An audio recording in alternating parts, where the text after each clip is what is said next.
Real Animals Tackle Box, brought to you by CCA Florida, the CCA Star Tournament, and FishBrain, the app for fishermen.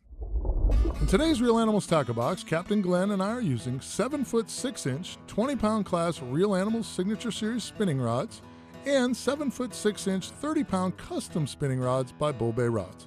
We're using Quantum Cabo PTS 40 and 60 spinning reels with 15-pound Spiderwire Ultracast on the 40s with 20-pound Berkley Pro Spec leader and 30-pound Spiderwire Ultracast Invisibraid and 30-pound Berkley Pro Spec leader on the 60s.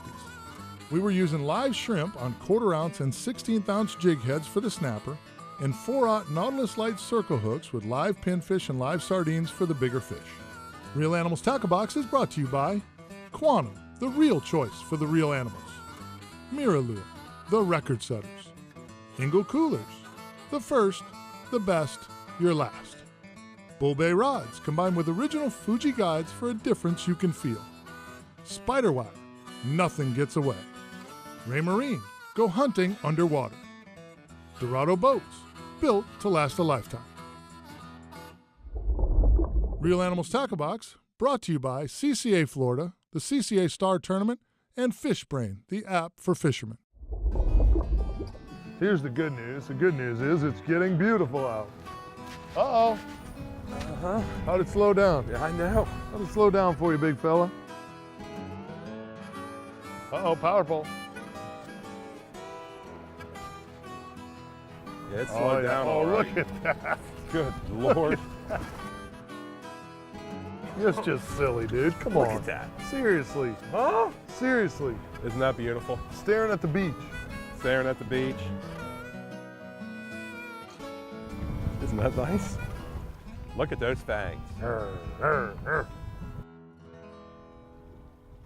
We're using a 20-pound fluorocarbon leader. We're using about 15 feet of it on these snapper. Seems like a lot, but it's worth it. And if you'll notice, Glenn's been broken off a couple times, but he's able, because of where they're breaking him off, he's able to just retie on another jig head and keep fishing. So it's better to have a little more than a little less. When I'm fishing inshore, if I'm snook fishing, I usually use kind of a long piece, because as you catch your snook, they'll chew up that leader, and you can just go ahead and change it quick, put another, clip off the bad piece, put another hook on and keep fishing instead of having to retie the whole thing. Same thing out here. And did he slam that or what? Boy, come here. Oh, that's a big snapper. Yeah, it sure looks like it. What's that? Look at him. There he is. That's what's been eating him, That bud. is what's been eating them, too. Oh, did you see that? Oh, boy. He was the size of a sofa. Yeah, that was a large Goliath grouper down there. He was getting chased. I think we know what got our snappers. It's very funny to me that if you talk to some people that claim to be in the know, I had a conversation with a gentleman who told me that Goliath grouper only eat lobster. Yeah. They don't eat fish. Well, I got news for you. That's not a lobster. Yeah. And he was coming for it, big time. Well, you and I did that show last year on permit, and our permit turned into a pompano. Yeah. He was skipping across the surface, getting away from him. I'm like, yeah, that doesn't look like a lobster. No, that doesn't look like a crab. Yeah. Well, how do you get that big and only eat a small crab? I know manatees get big and eat, lettuce, but there's an exception to every rule. But that boy there is eating whatever he can catch. Yeah. I mean, they're opportunistic feeders. That's it.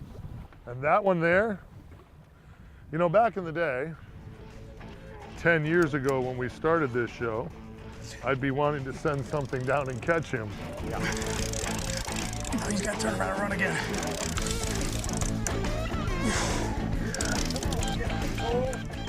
I'm not that guy anymore. Yeah. I'm like, wow, look how big that fish is. He can stay right there.